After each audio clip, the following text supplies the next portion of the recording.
And our next speaker, Jennifer Dumle Daniel.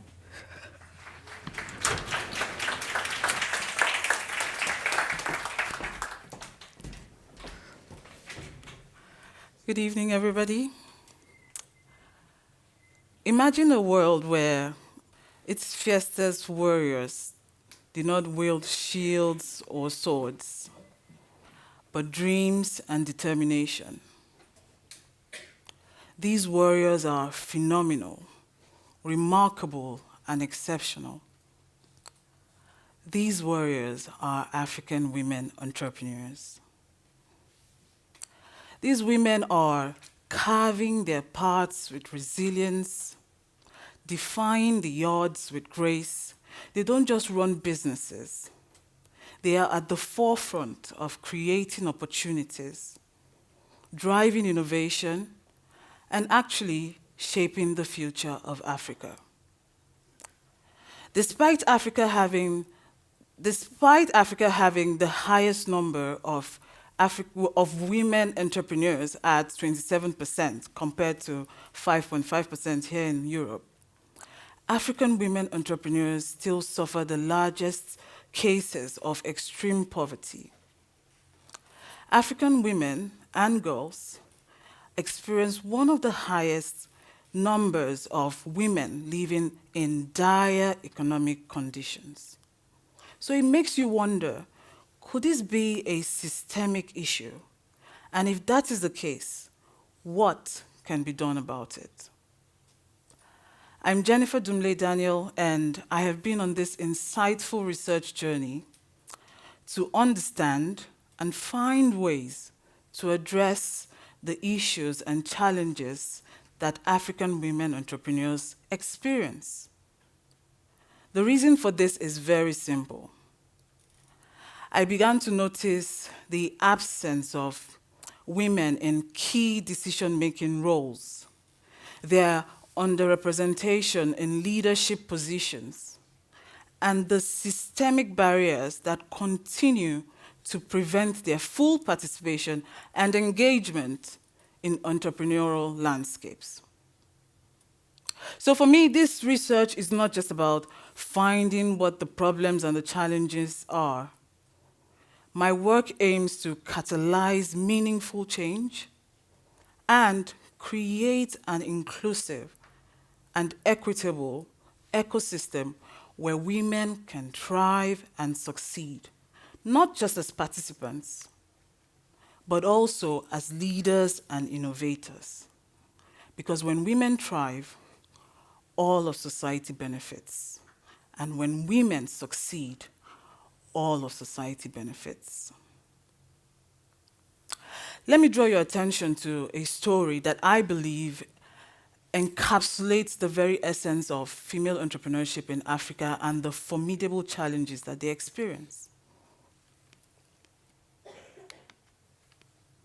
Allow me to introduce to you my friend Sandra Aang Eogo from Equatorial Guinea. Sandra is a remarkable woman, and her story is one that offers inspiration. Sandra is a single mother of 6, and she's one of those people that when you meet them, their demeanor is always vibrant. She possesses a spirit that bellies the complexities of the lived experiences of her life. She has an aura of warmth, and she's so endearing. I consider it a privilege to have met Sandra. Sandra is the visionary behind Sandy Beauty Biocosmetics, a business that uses natural herbs and oils to formulate skincare products for men, women, and children. This business began out of her own personal quest to solve her problem of access to affordable, unadulterated skincare products. And today, her products are sold in Equatorial Guinea. Sandra's story is an example of the many untapped potentials of African women. I share her story with you today, not just because it is a story of her own personal victory in the business sphere, but because there are many women like Sandra who continue to contribute daily to the social and economic fabric of Africa. Our paths crossed in 2022 while I was involved as a business mentor with an initiative called the Women in Africa Initiative. It's a world-leading platform for the economic empowerment and support of women like Sandra. The platform is led by Hafsat Abiola. Throughout my interactions with Sandra, there were always three major problems that cropped out: access to finance, access to an empowering network, and the pressing need for business mentorship. You see, generally, in Africa, African women have to confront more obstacles than those generally associated with running a business. African women have to deal with deeply ingrained, deeply rooted cultural and social problems. Some of these could be patriarchal traditions. For example, men are seen as lords in 2024 in Africa. Men have the power to dissuade women or outrightly prevent them from participating in entrepreneurship. Men utilize cultural traditions as tools for emotional, social, political, and even psychological manipulation. They try to reinforce these views and perceptions that women are subordinates or lesser beings, and they make women victims. In some cases, women mobility is restricted. And when that happens, African women entrepreneurs do not have access to the major principles associated with entrepreneurship, which is risk-taking, opportunities, and innovation. So, armed with this vision to tackle this triad of problems, a team of innovators and problem solvers resident in Nigeria decided to embark on a mission to solve these problems. Remember the problems: access to mentorship, access to finance, and access to what?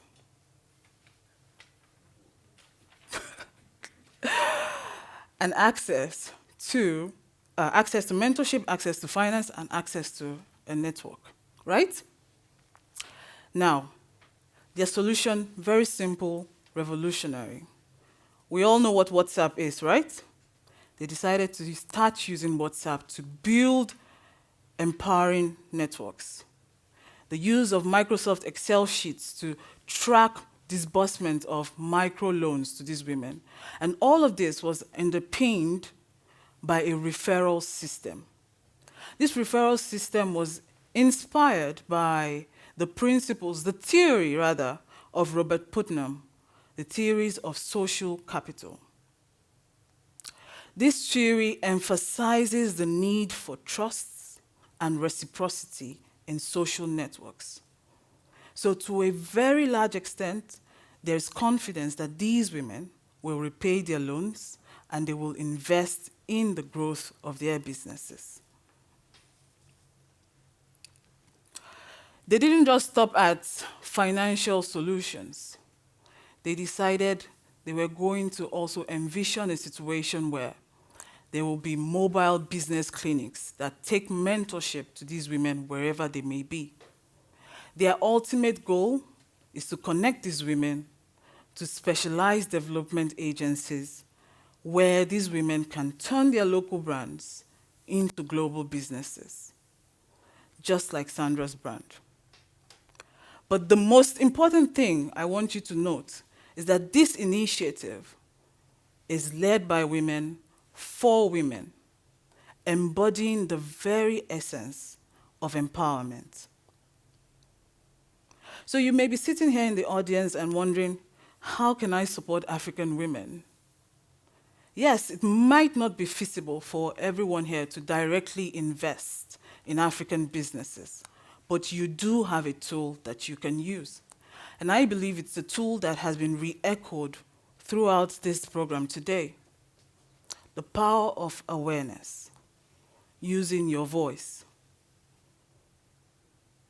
You have the power to share the narratives of women entrepreneurs in Africa across all domains, whatever the business may be, whether in STEM or the social sciences, humanities, or the arts. You need to spread the word.